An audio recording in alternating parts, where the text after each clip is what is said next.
और वो मेरे ख्याल से B2B पे ही पहले टेस्ट करे थे, तो B2B पे ही एरर आ गया था। उससे आगे पता नहीं, फिर मेरे ख्याल से उन्होंने डेमो ही बंद कर दिया था। अच्छा, अब उसका क्या वे क्या है, वे आउट क्या है यार? यार मैं तो अभी डिबग कर रहा हूँ, लेकिन मुझे कुछ समझ नहीं आ रही उसकी।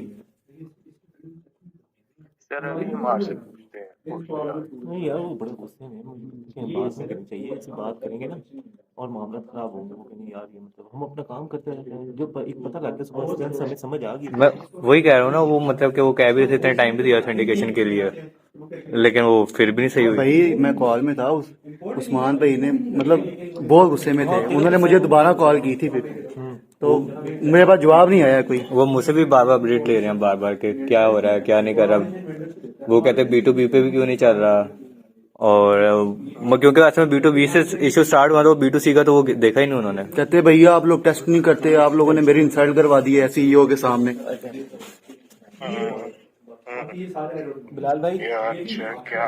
बिलाल भाई मेरी बात सुन, हाँ जी। आप टेंशन ना लें। ये झूठ बोल रहे हैं, बढ़ रहे हैं ये, आप इनकी टेंशन ना लें। मैं बता रहा था कुछ भी नहीं हुआ, ठीक है? आप टेंशन फ्री होके, आप टेंशन ना लें, आप अपनी तबीयत का ख्याल रखें, ऐसा कुछ भी नहीं हुआ। डेमो बहुत अच्छा गया और आपके साथ प्रैंक हो गया, छुट्टी नहीं करते। और माशाल्लाह से उन्होंने हमें 1 मिलियन प्लस वो दिए, जो है ना।